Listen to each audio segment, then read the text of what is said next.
Hello, Miami-Dade College students. My name is Naffarterrier Dawson. Today we're going to be talking about The Lottery from Shirley Jackson. Shirley Jackson is a female writer that originated from California. She went to the University of Rochester as well as the University of Syracuse before going to New York to pursue her writing career. While in New York, her work was well received and she was published in the New Yorker, the Red Book, the Saturday Evening Post, and the Ladies' Home Journal. In the short story, the story follows the yearly ritual of a small village. The whole village gets together to draw pieces of paper where one has been marked. Whoever picks the marked piece of paper, their family must draw again, and the family member who chooses the piece of paper that has marked again is declared the winner of the lottery. When one woman's family, Mrs. Hutchinson, is drawn, she starts to protest, which falls on deaf ears. The lottery continues until the woman herself is the winner of the lottery, and the whole town proceeds to stone her to death as they hear her shout about the unfairness of the lottery.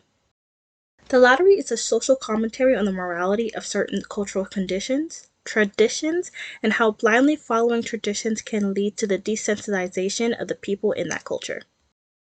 To explore these themes, I will be talking about how the lottery has been ingrained into the minds of the village children, how the relationship between the ritual and its participants create division within the community, and how the ending of the short story mimics the present-day dilemma of going against your own traditional norms.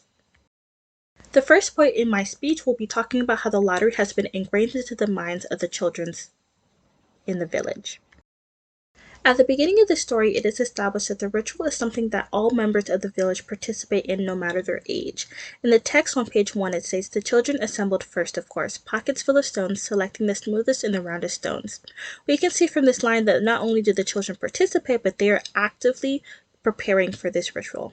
Later in the story, we see that the rocks that the children are collected are used to stone the lottery winner to death.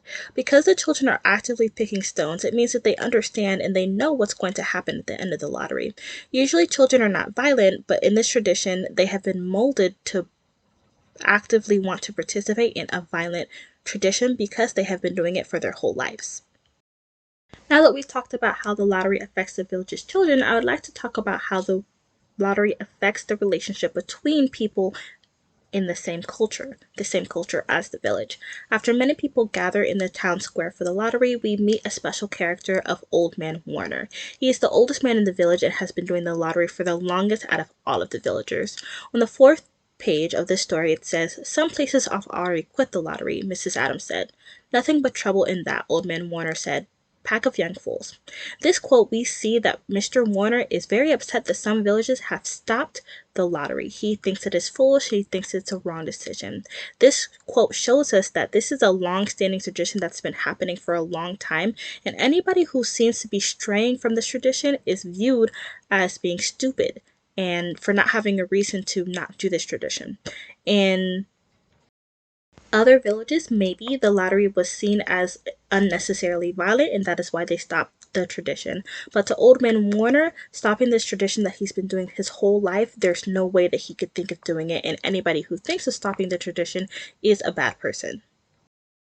Old Man Warner is not trying to see the perspective of other people in his culture, but instead is holding on tight to this tradition and does not want to be associated with people who are not following his tradition as he thinks they should, even though they're from the same culture. This divides the people in the culture as people who follow the tradition and people who don't. The last part of my speech, I'll be talking about how this short story mimics the dilemmas we see in present day about people going against traditions once they have more information about the tradition. At the end of the story, our main character, Mrs. Hutchinson, is chosen as the winner of the lottery, and she completely changes her whole idea and views about what the lottery is. She begins to scream and beg to redo the lottery, that she should not be chosen, and that this is a mistake.